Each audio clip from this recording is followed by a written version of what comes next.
کسی تکلیف کی اور ضرورت بھی باقی نہیں رہی۔ دعا کرتا ہوں کہ اللہ تبارک و تعالیٰ نور غوث اعظم جد کریم رضی اللہ تعالیٰ عنہ کا صدقہ انہیں خاص عطا کرے اور ان کے علم کو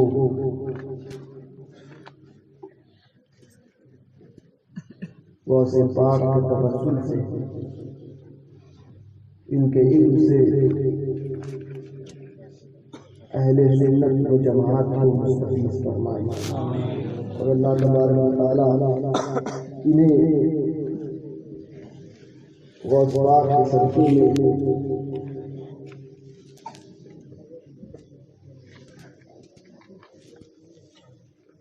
اہل سنت و جماعت کا علمبردار بنائے اور ان کے ذریعے مسلک اعلیٰ حضرت کو ہمیشہ تقویت پہنچتی رہے۔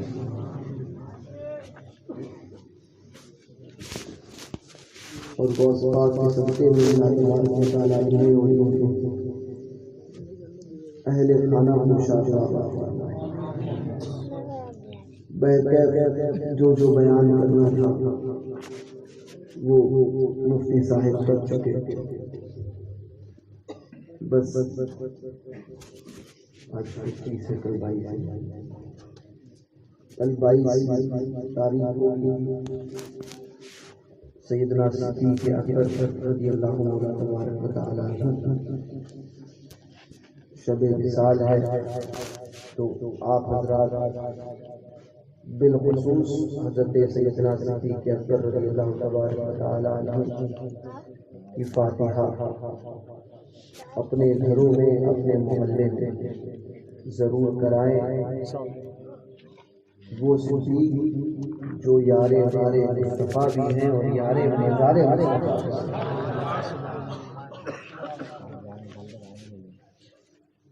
انبیاء کے بعد خلافت ہو یا افضلیت، سیدنا صدیق اکبر رضی اللہ تبارک و تعالیٰ عنہ کا اسی میں پہلا ہے۔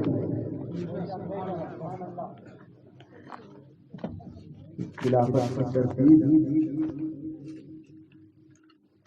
افضلیت کی ترتیب پر ہے۔ سیدنا صدیق اکبر رضی اللہ تبارک و تعالیٰ عنہ کی فاتحہ کا اہتمام اپنے محلوں میں اپنے گھروں میں، چونکہ اب حافظیت کا ایک بہت بڑا فتنہ اہل سنت کے درمیان گھس چکا ہے، جو یہ کہتا ہے کہ خلافت میں پہلے ابو بکر ہیں اور افضلیت میں پہلے علی ہیں۔ معاذ اللہ، اہل سنت کا یہ عقیدہ ہے کہ جو ترتیب خلافت کی ہے فضیلت کی ترتیب بھی وہی ہے۔ سیدنا ابو بکر صدیق رضی اللہ تبارک و تعالیٰ عنہ ہر اعتبار سے اس امت میں اول ہے۔ بہرکیف مولانا صاحب نے تقریر میں کہا تھا وہ یہی کہ ادب پہلا قرینہ ہے محبت کے قرینوں میں، اور یہی وجہ ہے کہ سیدنا صدیق اکبر رضی اللہ تبارک و تعالیٰ ہم نے اپنے بزرگوں سے مشائخ سے سنا ہے کہ حضور علیہ السلام کی محبت کے معاملے میں، حضور پر جان کو قربان کرنے کے معاملے میں سارے صحابہ ایک سے بڑھ کر ایک ہیں، مگر سیدنا صدیق اکبر سبقت لے گئے۔ وہ وجہ کیا ہے؟ وجہ یہ ہے کہ حضور علیہ السلام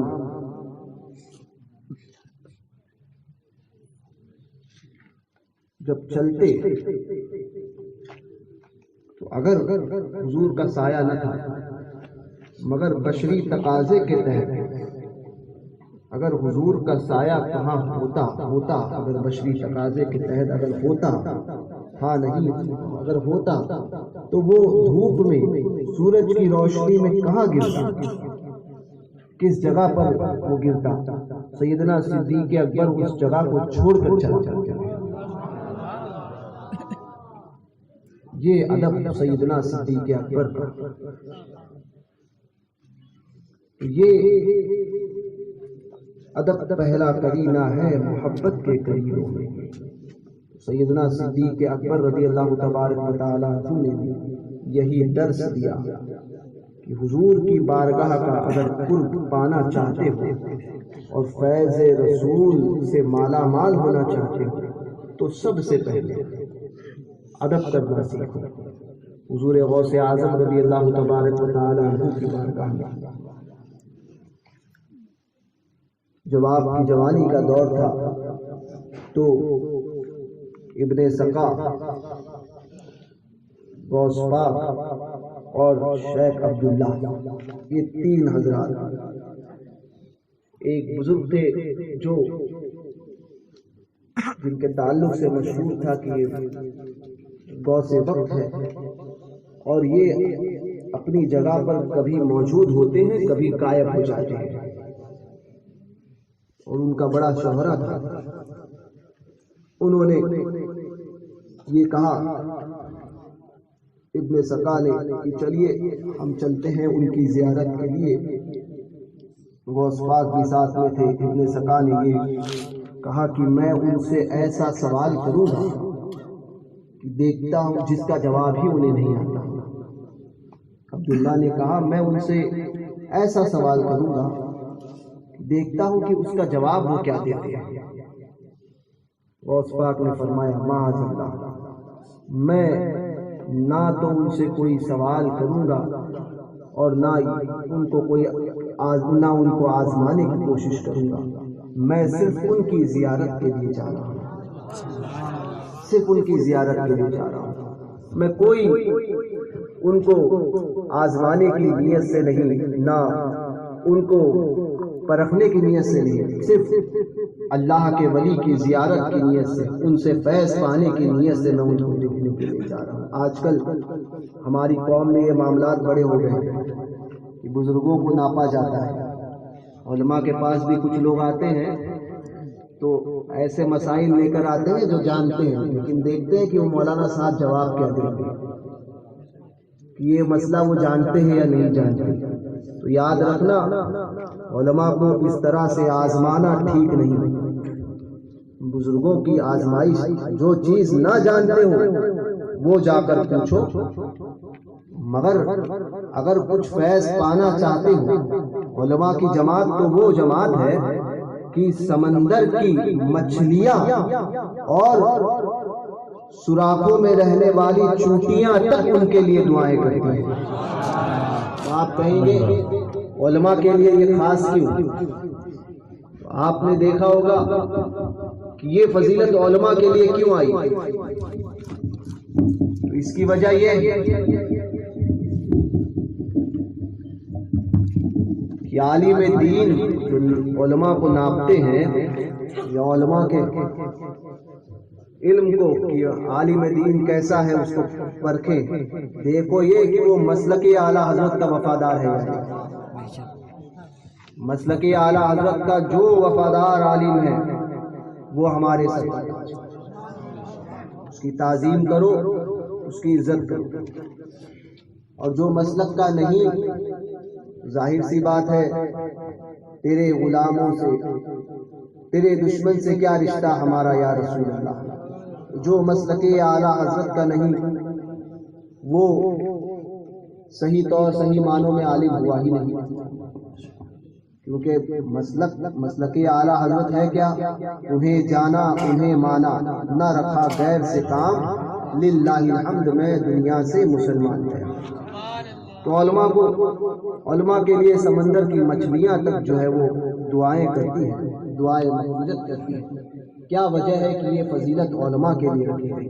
علماء کو جو آزماتے ہیں وہ یاد رکھیں کہ آپ لوگ علماء کو کچھ دو یا نہ دو، اللہ تبارک و تعالیٰ نے ان کے لیے ایسے مخلوق کو ان کے لیے مقرر کر رکھا ہے جو ان کے لیے دعائیں کرتی ہے، جو سمندر پانیوں میں پانی کے اندر ہوتی ہے تب ان کے لیے دعا کرتی ہے، جو اپنے دل کے اندر ہوتی ہے تب ان کے لیے سوراخوں میں ہوتی ہے تب ان کے لیے دعائیں کرتی ہے، ایسی مخلوق ان علماء کے لیے دعا کرتی ہے۔ تو وجہ کیا ہے کہ ان علماء کو یہ اعزاز ملا؟ تو پتہ چلا کہ آپ نے دیکھا ہوگا کہ ایک جو گل ڈالتے ہیں اور اس سے مچھلی پکڑتے ہیں، تو آج کل اس میں کچھ زندہ جانوروں کو بھی ڈالا جاتا ہے اور اس کو پانی میں ڈالتے ہیں اور مچھلی کو قریب بلاتے ہیں، وہ جانور جو ہے وہ جیسے کچھ لمبے جانور ہوتے ہیں تو اس کو زندہ ڈال کر اس گل میں اٹکاتے ہیں اور پھر مچھلی کو پکڑتے ہیں۔ اب ان علماء سے پوچھو کہ کیا ایسا کرنا، اس زندہ جانور کو اس گل میں اٹکا کر پھر مچھلی کو دکھانا تاکہ دوسری مچھلی آ کے اس کو پکڑے، کیا یہ کرنا جائز ہے؟ تو علماء کہیں گے جائز نہیں۔ جی نا، زندہ جانور کو یہ جائز نہیں ہے، تو یہ اس لیے کہ جانور کے حقوق کی حفاظت بھی عالم کرتا ہے، اس کے حقوق کی حفاظت بھی عالم کرتا ہے، اس لیے وہ مچھلیاں بھی اس کے لیے دعائیں مغفرت کرتی ہیں، اس کے حقوق کی حفاظت بھی وہ عالم کرتا ہے، تو اس لیے علماء کو جو ہے وہ پرکھے نہ۔ بہرکیف حضور غوث اعظم رضی اللہ تبارک و تعالیٰ عنہ پہنچے اس بزرگ کی زیارت کے لیے، جب پہنچے تو وہ بزرگ کو اس جگہ پر نہ پایا، تھوڑی دیر کے بعد میں وہ اللہ کے ولی وہاں ظاہر ہوئے اور چہرے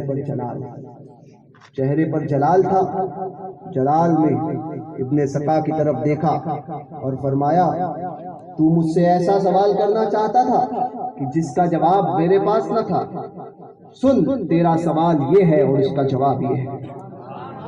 پھر عبداللہ کی طرف دیکھا اور فرمایا پھر کہ میں یہ دیکھ رہا ہوں کہ کفر کی آگ تیرے ارد گرد بھڑک رہی ہے۔ پھر فرمایا عبداللہ کی طرف دیکھا اور پھر فرمایا کہ تو مجھ سے یہ سوال پوچھنا چاہتا تھا اور یہ سوچ رہا تھا کہ اس کا جواب میں کیا دوں گا، سن تیرا سوال یہ ہے اور اس کا جواب یہ ہے، اور میں یہ دیکھ رہا ہوں کہ دنیا تیرے کانوں کی لو تک جو آ چکی ہے، تو دنیا میں کان کی لو تک ڈوب چکا ہے۔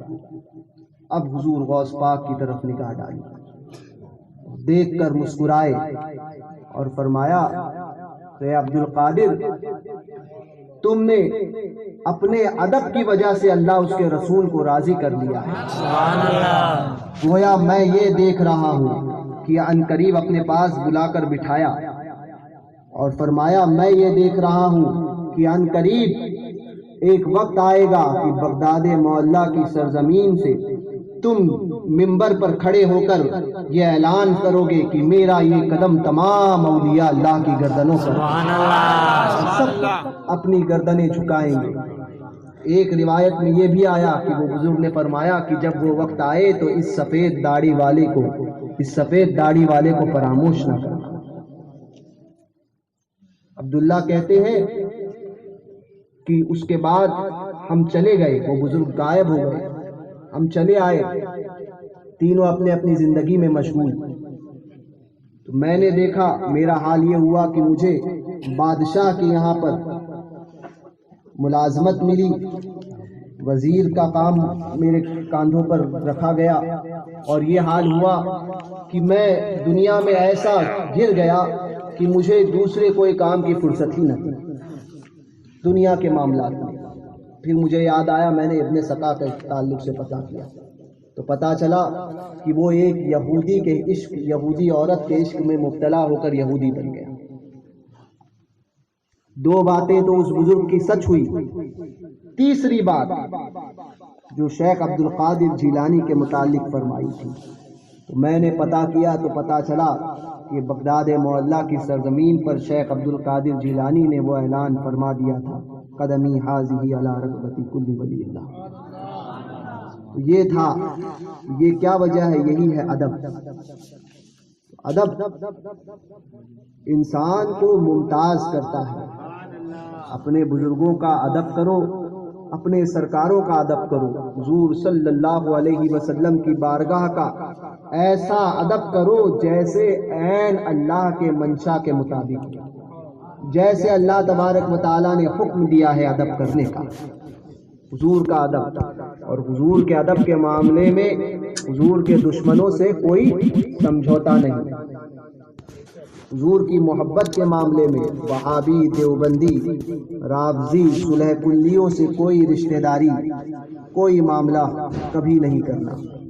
یہی محبت کا تقاضا ہے کہ محبوب کے دوستوں سے دوستی اور محبوب کے دشمنوں سے دشمنی. یہی محبت کا تقاضا ہے اور یہی مسلک اعلیٰ حضرت ہے. اور ایسے سچے پکے سنی مسلمان بنو کہ لوگ تمہیں دیکھ کر تعصبی جانے. ایسے مسلمان بن کر رہو. آج ہندوستان کی سرزمین پر جو حالات ہے وہ ڈرنے کی ضرورت نہیں ہے. انشاءاللہ تبارک و تعالی وہ وقت ضرور قریب سے قریب تر ہے کہ یہ ظالم بی جے پی مودی حکومت بدلے گی.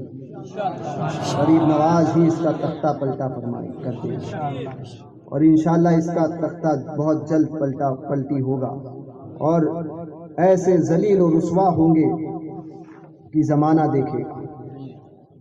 مگر مسلمانوں، اپنے حق کے لیے کھڑے رہو اور ڈرو صرف اللہ سے. کوئی تمہیں مار نہیں سکتا اس وقت تک جب تک اللہ نہ چاہے. اگر مقدر میں موت ہے تو ساری دنیا چاہ کر بھی نہیں بچا سکتی، اور اگر مقدر میں مرنا جینا ہے تو ساری دنیا چاہ کر بھی مار نہیں سکتی. اللہ کی ذات پر بھروسہ رکھو. غریب نواز کا ہندوستان ہے. ہندوستان وہ سرزمین ہے کہ وہ ہمیں اس سرزمین سے کوئی نکال ہی نہیں سکتا، کیونکہ یہ ہمارے باپ کی زمین ہے. شمامت العنبر اٹھا کر دیکھ لیجئے، حضرت آدم علیہ السلام اسی سرزمین پر اتارے گئے تھے. تو یہ تو سرزمین جو ہے وہ ہمارے باپ کی ہے. ہندوستان سے ہمیں کوئی نکال بھی نہیں سکتا ہے. البتہ یہ ہے کہ مسلمان اپنے اعمال کی اصلاح کرے.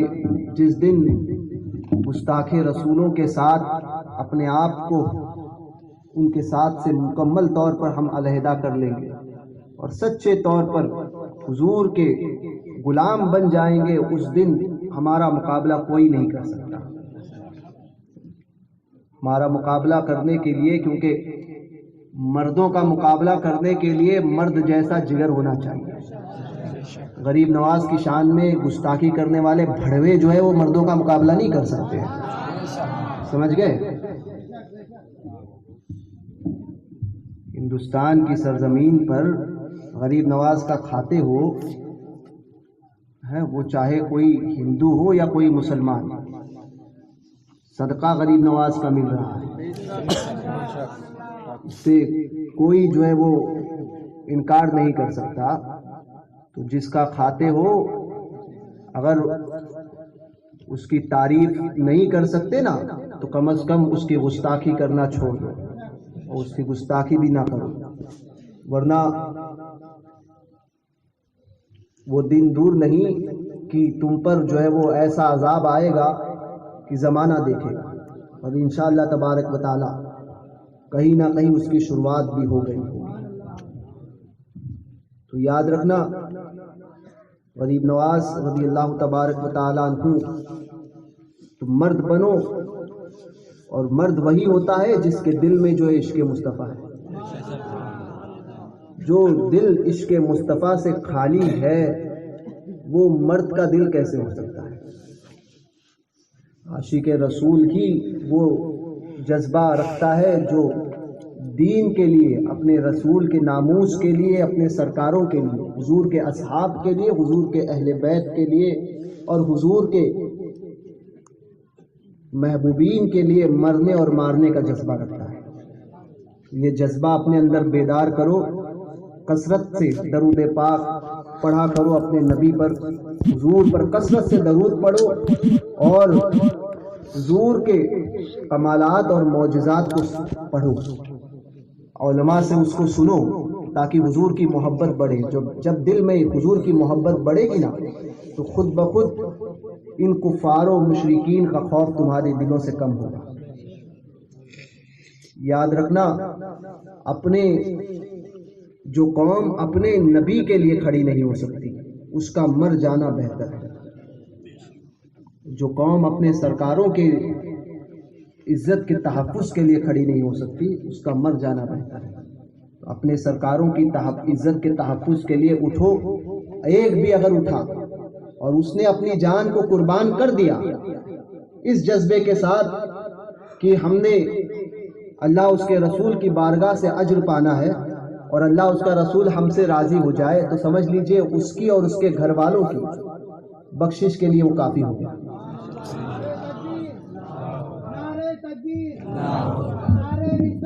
یا رسول اللہ، یا رسول اللہ، زندہ آباد، زندہ آباد، لبیک یا رسول اللہ، لبیک لبیک لبیک یا وہ رسول جذبہ اللہ۔ اپنے اندر پیدا کرو۔ عورتیں، مائیں، بہنیں اپنی اولاد کو یہ سکھائیں کہ حضور کے دین کے لیے مرنا ہے۔ باپ اپنی اولاد کو یہ سکھائے کہ بیٹا حضور کے دین پر بات آئے اور حضور کے ناموس پر، حضور کے اصحاب کی عزتوں پر، حضور کے اولاد کی عزت پر، اہل بیت کی عزت پر اور حضور کے محبوبین اولیاء کاملین کی عزتوں پر جب بات آئے تو اپنی جان ان پر نچھاور کر دینا۔ اور جب یہ تم کرو گے اور پھر تمہیں موت بھی آتی ہے تو اولاد باپ کہے کہ ہم تم سے راضی ہو گئے، ہماری اگر رضا چاہتے ہو تو یہ کام کرو۔ تو یاد رکھیں، اپنی اولاد کو یہ جذبہ پلاؤ، اپنی اولاد کو حضور کے دین کے لیے مرنے کا جذبہ دو۔ مر جائیں گے حضور کے دین کے لیے اور حضور کے خاطر اپنی جانوں کو قربان کریں گے، مگر ناموس رسالت صلی اللہ علیہ وسلم پر آنچ تک نہیں آنے دیں گے۔ یہ جذبہ اپنی اولاد کے اندر پیدا کرو۔ جس دن تم نے یہ جذبہ پیدا کر دیا اس دن تم جو ہے وہ سب پر جو ہے وہ بھاری ہو جاؤ گے۔ اسی دن تمہارے قدموں میں، یہ دنیا تمہارے قدموں میں رہی ہے، اور جب سے تم اس دنیا کے پیچھے پڑے ہو تب سے یہ تمہارے سروں پر چڑھی ہے۔ اس دنیا کو اپنے قدموں میں ہی رکھو۔ 1000 سال تک اس سرزمین پر حکومت کس نے کی تھی؟ یہ تمہاری ہی جماعت تھی نا، اور آج تم کو جو ہے وہ قدموں کے تلے روندا جا رہا ہے۔ وجہ کیا ہے؟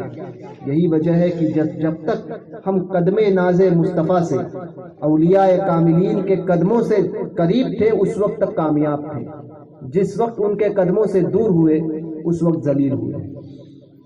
اگر حضور کے قدموں میں آج بھی پہنچ جائیں، حضور کے سچے غلام بن جائیں، تو یہ 400 سال کی حکومت کو جس رب نے باقی نہیں رکھا ہے فرعون کی، وہ رب جو ہے وہ 11 سال کی اس مودی حکومت کو کیا باقی رکھے گا؟ مجھ سے لوگ کہتے ہیں کہ حضرت جو ہے وہ بولا مت کیجیے یہ سب چیزیں۔ میں کہا ڈرو صرف اللہ سے، اپنے ذمہ داری پر بولتا ہوں، کسی کے باپ سے نہیں ڈرتا۔ سبحان اللہ۔ کہ میرے مقدر میں جو لکھا ہوا ہے وہ ہوگا، اس کو کوئی نہیں بدل سکتا۔ جب مرنا ہی ہے تو حق بول کر مرو، ڈر کر نہیں مرنا۔ ٹیپو سلطان کہتے تھے کہ گیدڑ کی 100 سالہ زندگی سے بہتر شیر کی 1 روز کی زندگی۔ سبحان اللہ۔ سنی وہی ہوتا ہے جو کسی سے ڈرتا نہیں ہے، ڈرتا ہے وہ صرف اللہ سے۔ باقی وہ اس کے سامنے کوئی بھی آئے وہ ڈرتا کسی سے نہیں۔ سنیو، اپنے اندر یہ جذبہ پیدا کرو، اپنی اولاد کو یہ جذبہ پلاؤ، سمجھے؟ اپنی اولاد کو یہ جذبہ، عشق رسول کا جذبہ پلاؤ۔ مسلک اعلیٰ حضرت یہی ہے کہ انہیں جانا، انہیں مانا، نہ رکھا غیر سے کام، للہ الحمد میں دنیا سے مسلمان گیا۔ اور حضور تاج الشریعہ نے یہی تو فرمایا تھا نا کہ تیرے خاطر ذلیل ہونا ہے، میری عزت میرے وقار سلام۔ حضور کی خاطر. تو اگر یہ ہماری عزتیں حضور کے اصحاب، حضور کی اولاد اور حضور کے قدموں پر قربان ہے، تو اگر وہی ہماری جان اور ہماری زندگی حضور کے لیے، حضور کے دین کے لیے کام نہ آ سکی، تو اس زندگی کا مقصد کیا ہے؟